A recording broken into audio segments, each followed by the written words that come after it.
먼저 시간에는 자료와 정보에 대해서 배웠습니다. 이번 타임은 3단원 문제 해결과 프로그래밍. 컴퓨터에서 문제를 해결하는 방법은 프로그래밍이죠. 그래서 여기서 가장 중요한 것은 프로그래밍입니다. 이것은 직접 컴퓨터 앞에서 수업을 해야 되겠습니다.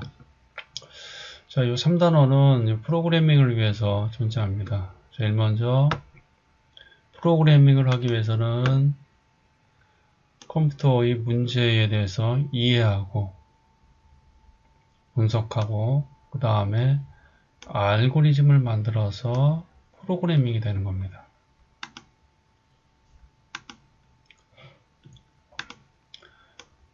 이렇게 해서 프로그래밍이 되는 겁니다. OT 시간에도 얘기했다시피 프로그램이 좋기 위해서는 알고리즘이 좋아야 됩니다. 좋은 알고리즘을 위해서는 문제를 갖다가 이해를 잘하고 분석도 잘하는 것도 중요하지만은 특히 중요한 것이 바로 뭐냐면 추상화입니다. 추상화입니다. 추상화라는 것은 뭐냐면 그림의 피카소의 그림처럼 불필요한 건 전부 다 제거하는 겁니다. 필요한 것만 남기는 거죠. 다음 페이지 보도록 합시다. 자, 91쪽 한번 봅시다. 추상화에 대해서 간략하게 얘기하고 있는데, 자, 우리가 지도를 표현한다고 했을 때 실제로 위성사진을 찍었을 때 이렇게 내는데 여기서 불필요한 걸 갖다 전부 다 제거하고 필요한 것만 이렇게 남기는 거, 이것을 갖다 우리는 추상화다 그렇게 얘기합니다. 그 다음 페이지 보도록 합시다. 92쪽입니다. 컴퓨터에서 문제라는 것은 뭐냐? 컴퓨터에서 문제라는 것은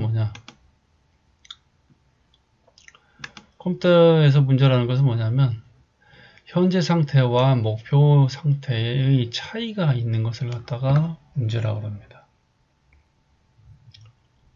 그럼 컴퓨터에서는 어떤 걸 갖다 얘기하냐? 해결할 필요가 있는 거, 또 즉각적으로 해결할 수 없는 거, 세 번째는 적절한 절차가 있어야 된다. 그 다음에 일련의 사고 과정, 생각이 필요하다 이거죠. 그러니까 컴퓨터에서의 문제라는 것은 뭐냐면 즉답을 원하는 게 아닙니다. 복잡한 사고 과정과 절차를 요구하는 해결 과정에서 그러한 것이 컴퓨터에서 말하는 문제입니다. 컴퓨터에서 문제 해결하는 순서가 있는데 순서는 어떻게 다음과 같이 이렇게 얘기할 수 있어요. 이렇게 네 가지입니다. 네 가지예요. 제일 먼저 문제의 이해 및 분석. 문제를 갖다 이해해야 되겠죠. 그죠? 내가 어떤 게임을 만들겠다. 어떤 어플을 만들겠다.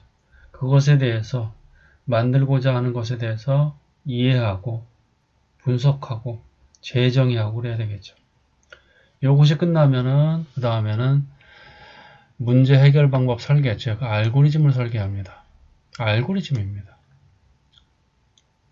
그 다음에는 프로그래밍하고 그 다음 평가한 다음에 다시 이제 피드백이 되겠죠.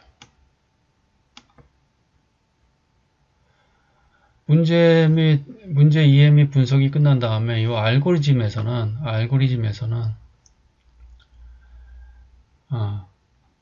불필요한 것을 갖다 제거하는 추상화 개념이 이 추상화 개념이 많이 필요합니다. 그래야지 좋은 알고리즘을 만들 수가 있겠습니다. 다음 페이지 보도록 합시다. 자, 이제 첫 단계입니다. 문제의 이해 및 분석입니다. 현재의 자료를 갖다 모아서 이걸 갖다 분석하기 위해서는 어떻게 됩니까? 어떻게 될까요? 분석을 갖다 잘하기 위해서는 글이라든지 표라든지 그래프라든지 그림 등을 갖다 이용해서 표현을 갖다 해봅니다. 이렇게 이것처럼. 그럼 쉽게 이해할 수 있겠죠. 산불이 어떻게 언제 많이 나고 원인이 뭔지를 갖다가 그래프를 통해서 보면 쉽게 이해할 수 있겠죠.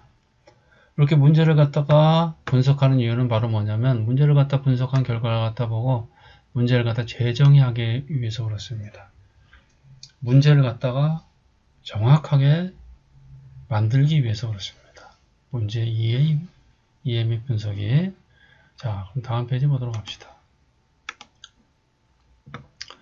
다음은 문제 분해와 모델링입니다. 다음 페이지 보도록 합시다. 문제 분해입니다. 이건 뭐 간단합니다. 그냥 복잡하고 어려운 문제를 갖다가 나누는 겁니다. 문제를 작은 단위의 것으로 나누는 것을 갖다가 우리는 문제 분해다 그렇게 얘기합니다. 예를 들어서 여러분들 축구 게임이 있다 그러면 축구 선수별로 골대별로 공별로 전부 다 나누는 겁니다. 나눈 다음에 나눈 것을 갖다 전부 다 해결한 다음에 다시 결합시키면은 하나의 게임이 완성이 되겠죠. 복잡한 문제를 갖다가 하나를 가지고 전체로 다 하는 것이 아니고 문제를 분해해서 그걸 갖다 해결한 다음에 다시 결합시키는 그 첫 단계가 문제 분해가 되겠습니다. 다음 페이지 보도록 합시다. 다음에는 이제 모델링이란 말이 나옵니다. 모델링이란 말이 나옵니다. 이걸 조금 확대해 볼까요? 모델링이란 말이 나오는데 모델링입니다. 모델이란 말이 나옵니다. 모델이란 것은 뭐냐면 복잡한 현실 세계를 어떻게 하냐면 단순화하여 표현한 것입니다. 이게 모델입니다. 그러면 모델링은 뭐냐? 그거 하는 과정이 되겠죠. 이거는 요소들 간의 관계를 갖다 구조화시킨 걸 갖다 우리는 모델링 그렇게 얘기합니다. 그래서 여러분들 여기서 요 밑에를 갖다 보도록 합시다. 여기 밑에를 갖다 보면 요 그림 나와 있죠. 그림에서 보면은 빅데이터를 갖다 이용해서 심야 노선버스를 만들었습니다. 서울 시내를 갖다 반경 1km짜리를 약 한 1200개를 만들었습니다. 그래서 한 달 동안 KT와 연계해서 휴대전화 밀집도를 갖다가 분석했더니 이렇게 그림처럼 색깔별로 표현이 됐습니다. 그래서 이 복잡한 현실 세계를 갖다가 노선을 통해서 요걸 갖다가 이렇게 만들었죠. 요소를 갖다 구조화시켜서 현실 세계를 갖다가 단순하게 만든 것입니다. 다음 페이지 보도록 하겠습니다. 요새 뭐 심야버스가 잘 만들었다고 평이 좋더라고요. 다음 페이지 보도록 합시다. 자, 요거는 뭐 넘어가도록 합시다. 다음엔 알고리즘입니다. 알고리즘. 지금까지는 문제의 이해 및 분석이었습니다. 문제를 갖다 어떻게 이해할 것인가? 문제를 갖다 어떻게 분석할 것인가? 알고리즘입니다. 알고리즘에 대해서는 제일 먼저 우리가 알아야 될 것은 뭐냐? 개념입니다. 개념을 한번 보도록 합시다. 알고리즘은 문제를 갖다 해결하기 위한 방법을 순서대로 나열한 것입니다. 알고리즘은 문제를 해결하기 위한 방법을 순서대로 나열한 것입니다. 여기서 가장 핵심 키워드는 뭐냐면 뭘까요? 순서대로입니다. 순서대로 나열한 겁니다. 지금 뭐냐면 여기 밑에 보면 순차구조, 선택구조, 반복구조 이렇게 나와 있죠. 순차구조, 선택구조, 반복구조 이렇게 나와 있죠. 이것은 뭐냐면 순서를 제어하는 방법입니다. 세 가지가 있습니다. 순차구조, 선택구조, 반복구조. 제일 먼저 순차구조는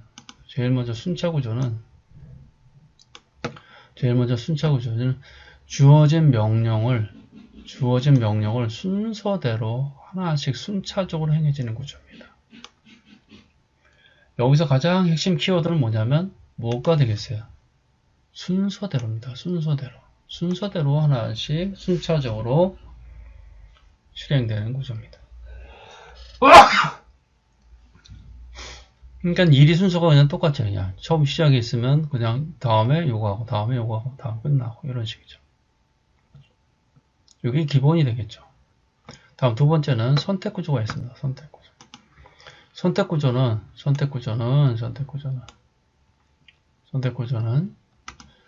주어진 조건에 따라 실행 내용이 순서가 달라지는 구조입니다.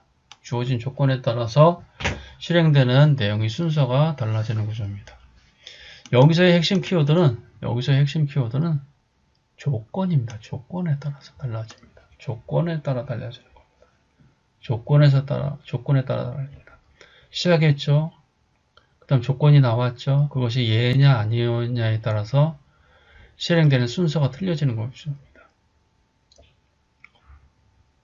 그래서 이걸 갖다가 이 선택 구조를 나중에 프로그래밍 할 때는 무슨 문이 되냐면 if 문이 됩니다. if 문이 됩니다. 아, 잘못 선택했네요. 도구를. 이거는 뭐냐면 if 문이 됩니다. if 문이 됩니다. if.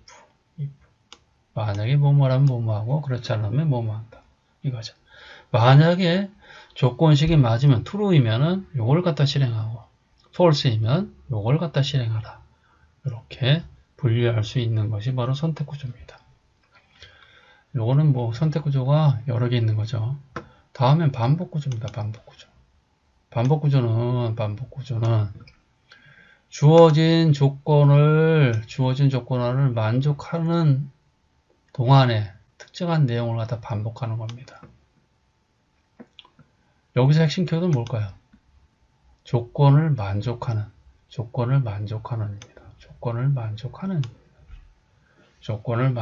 입니다. 뭐 1서부터 100까지 더해야 한다 그러면 어떻게 돼? 100이 될 때까지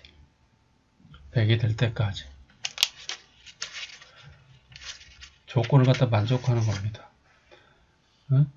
이 교과서에서처럼 알람 종료 버튼이 눌릴 때까지. 이것을 컴퓨터 프로그래밍 언어로 표현한다 그러면 두 가지가 나옵니다. 하나는 for문입니다. for문입니다. 이건 반복하는 횟수를 갖다 지정하는 겁니다. 또 하나는 while문입니다. 두 가지가 약간 성격이 틀립니다. 두 가지 다 전부 다 반복하는 목표값이 될 때까지 어떠한 것을 수행하는 그러한 구조가 되겠습니다. 그러니까 알고리즘이란 게 뭐라고 그랬어요? 어떤 문제를 해결하기 위한 방법을 순서대로 나열한다고 그랬죠. 이거 어떻게 됐어요? 순차 구조는 순서대로 하는 것이고 선택 구조는 어떤 선택 조건에 따라서 두 갈래로 나뉘는 것이고 반복 구조는 어떻게 되겠어요?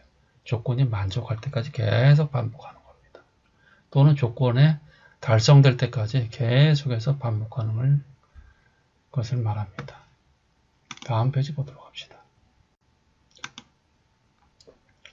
다음 109쪽에 보도록 합시다. 알고리즘 설계 방법입니다. 여기서는 두 가지가 나옵니다. 하나는 욕심쟁이 기법이 나옵니다.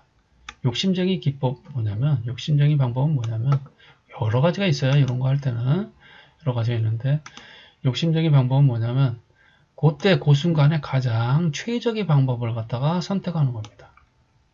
예를 들어서 빠른 길을 갖다 찾겠다 그러면 어떻게 돼? 어떤 분기점에서 어느 길이 더 짧은 거리인가? 이렇게 최적이 그 순간에 분기점에서 최적의 해를 구하는 방법이 바로 욕심쟁이 기법입니다. 다음 페이지 보도록 합시다. 다음에는 두 번째 분할 정복 방법이 있습니다. 분할 정복 방법이라는 것은 뭐냐? 이건 실제로 참 많이 쓰이는 알고리즘 설계 방법입니다. 분할 정복 방법이라는 것은 뭐냐면 해결하고자 하는 문제를 갖다 여러 개로 나누고 아까 이거 잠깐 했었죠. 나누고 각각의 문제를 갖다 해결한 다음에 원래의 문제를 갖다 해결한 방법입니다. 자, 여기는 요 다음에 이렇게 아주 간단하게 정리되어 있죠. 분할하고 정복하고 결합하는 겁니다. 분할하고 정복하고 결합하는 겁니다. 문제를 작은 문제로 분할한 다음에 작은 문제를 갖다 해결한 다음에 다시 본래대로 결합하는 그런 것이죠. 요 밑에 나와 있는 것은 이진 탐색 방법입니다. 이건 다음에 나오니까 넘어가도록 하겠습니다. 다음 알고리즘의 효율성입니다. 어떤 알고리즘이 좋은 알고리즘이냐? 어떤 알고리즘이 좋은 알고리즘이냐? 한번 확대해서 보도록 합시다. 어떤 알고리즘이 좋은 알고리즘이냐? 알고리즘의 좋은 알고리즘을 갖다 평가하는 방법은 두 가지가 있습니다. 하나는 시간의 효율성, 또 하나는 공간의 효율성입니다. 시간의 효율성과 공간의 효율성입니다. 공간의 효율성이란 것은 컴퓨터에서 메모리를 차지하는 정도입니다. 근데 요즘에는 메모리 용량이 크기 때문에 이것은 그렇게 중요하게 생각을 안 합니다. 뭐냐면 시간의 효율성입니다. 시간의 효율성. 얼마나 짧은 시간 동안에 문제를 해결할 수 있느냐 이겁니다. 좋은 알고리즘이란 것은 뭐냐면 공간도 적게 차지해야 되지만 얼마나 작은 시간 동안에 문제를 해결하느냐 이겁니다. 여기서 지금 이렇게 나와 있는데 여기 지금 밑에 나와 있는데 학생 수가 있고 A 알고리즘이 있고 B 알고리즘이 있습니다. 처음에는 보면 어떻게 돼? A 알고리즘이 좋죠. 그죠? 근데 시간이 갈수록 데이터 수가 많을수록 어떻게 되냐면은 이 밑에 보면은 이거 비교가 안 되죠. 그죠? 비교가 안 되죠. 이럴 때는 어떻게 되냐면 이거는 어떻게 돼요? B 알고리즘이 훨씬 더 좋아지는 거죠. 그러니까 알고리즘을 위해서는 좋은 알고리즘을 위해서는 시간의 효율성을 갖다가 봐야 되겠습니다. 자, 다음 페이지 보도록 합시다. 자, 그래서 시간의 복잡도를 갖다 나타내는데 이 중에서 가장 많이 사용되는 것이 조금 확대해서 볼까요? 이 중에서 가장 많이 사용되는 것이 바로 뭐냐면 빅5법입니다. 빅5법 표기법. 빅5 표기법이 제일 많이 사용됩니다. 빅5 표기법이 제일 많이 사용됩니다. 여기에는 이렇게 5가지가 있습니다. 5가지가 있습니다. 이 5가지를 갖다 보면은 보세요. 이거는 항상 밑에 그래프 한번 보세요. 일정한 것이죠. 5의 n입니다. 그죠?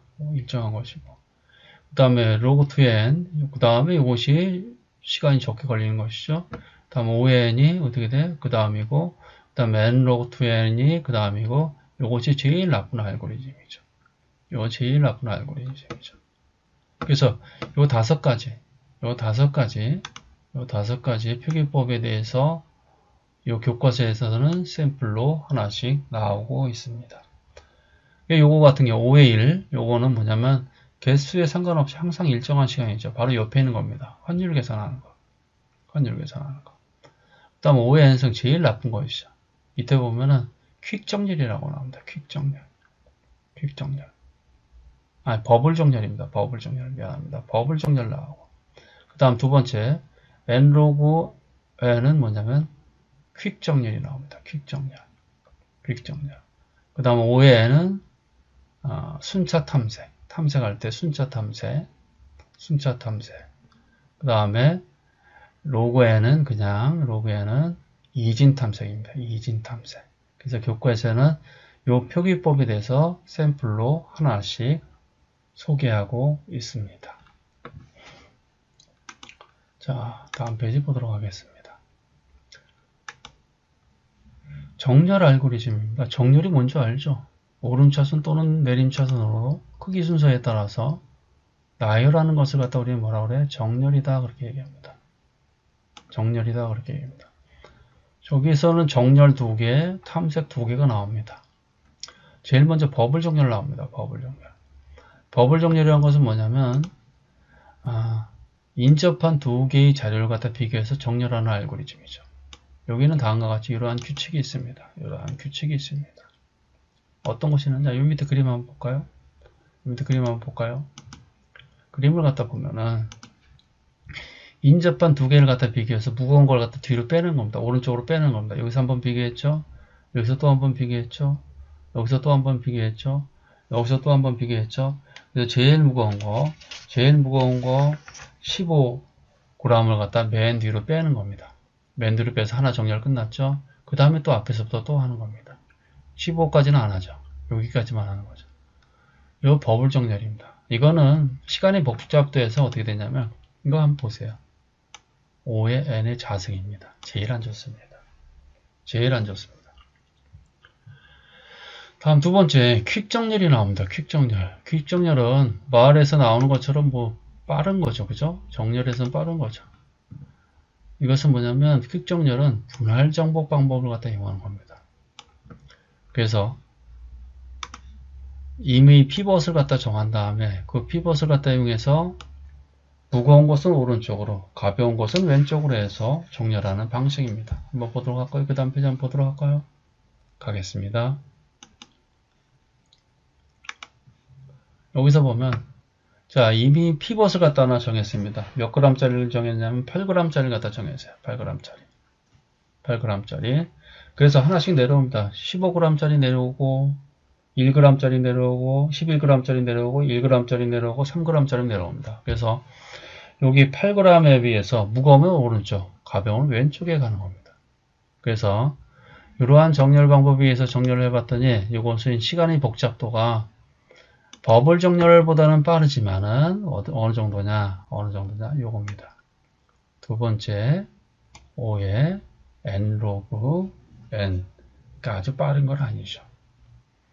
아주 빠른 건 아니죠. 그래서 정렬 두 개에 대해서 보았습니다. 다음에는 탐색입니다. 탐색. 탐색은 뭐예요? 찾는 거죠. 어떤 데이터를 갖다 찾는 거죠. 데이터를 갖다 찾는 것입니다. 여기서는 두 가지가 나옵니다.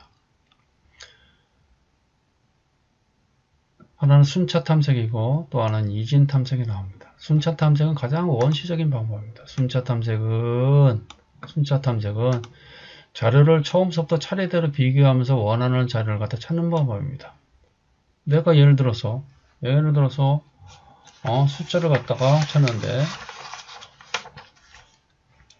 5라는 숫자를 갖다 찾는다고 하면 어떻게 돼? 처음부터 비교하는 거죠. 항상 알고리즘은 최악의 경우를 갖다 얘기하는 겁니다.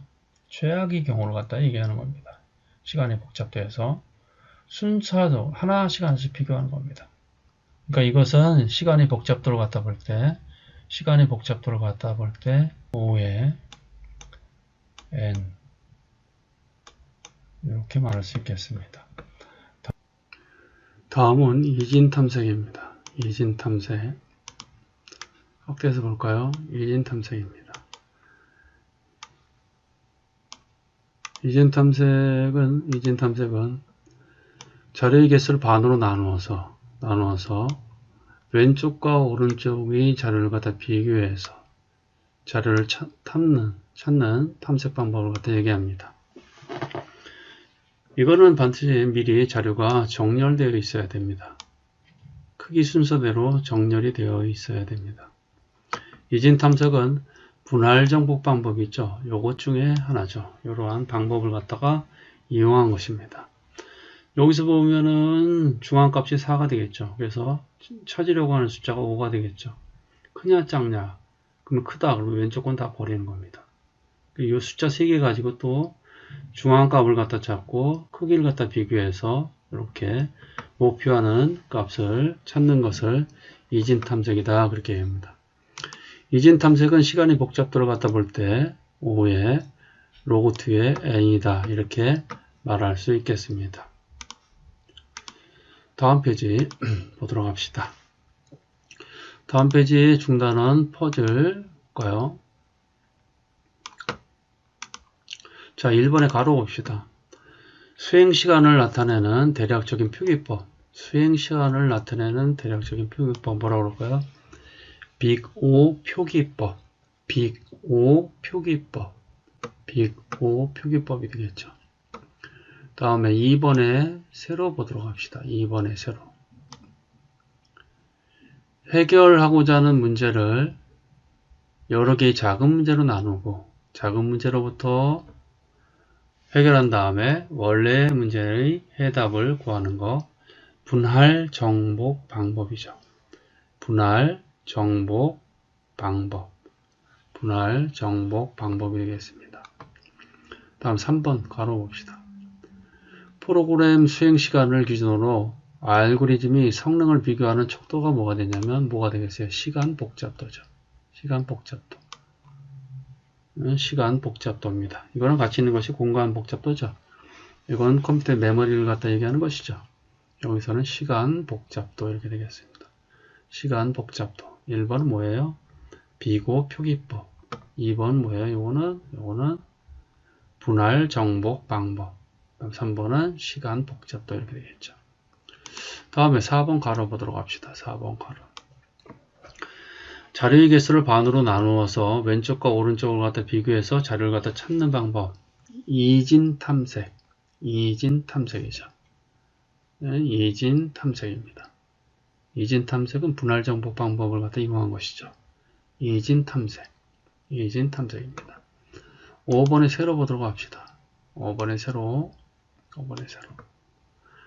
자료의 처음부터 차례대로 비교해서 원하는 자료를 갖다 찾는 방법. 가장 원시적인 거죠. 뭘까요? 순차 탐색. 순차 탐색. 순차 탐색. 순차 탐색. 5번에 가로 봅시다. 주어진 명령들을 순서대로 하나씩 순차적으로 실행하는 구조 뭐예요? 제어 구조 중에 3가지 있었죠? 뭐예요? 네, 순차 구조. 하나씩 순서대로 하는 거예요. 순차 구조. 순차 구조. 순차 구조가 되겠습니다. 다음에 6번의 세로 봅시다. 6번의 세로 네 글자. 주어진 조건이죠. 조건. 조건에 따라서 뭐가 되겠어요? 선택 구조. 선택 구조. 선택 구조. 선택 구조. 선택 구조가 되겠습니다. 다음에 6번에 가로 보도록 합시다. 정렬하지 않은 자료에 대해 최대값과 최소값을 찾아서 기준 위치에 있는 자료와 비교해서 위치를 교환한 방법. 이건 안 했었는데 선택 정렬입니다. 선택 정렬. 선택 정렬. 선택 정렬. 선택 정렬. 7번에 세로 보도록 합시다. 7번에 세로. 인접한 자료의 2개의 자료를 갖다 비교해서 서로 위치를 갖다 교환하는 거. 제일 알고리즘이 나빴죠. 뭐예요? 버블 정렬. 버블 정렬. 버블 정렬. 버블 정렬입니다. 버블 정렬. 자, 여기까지 하도록 하겠습니다. 요 다음에 프로그래밍이 나오는데 요 프로그래밍에 대해서는 직접 키보드를 갖다가 치면서 그렇게 수업하도록 하겠습니다. 이상입니다.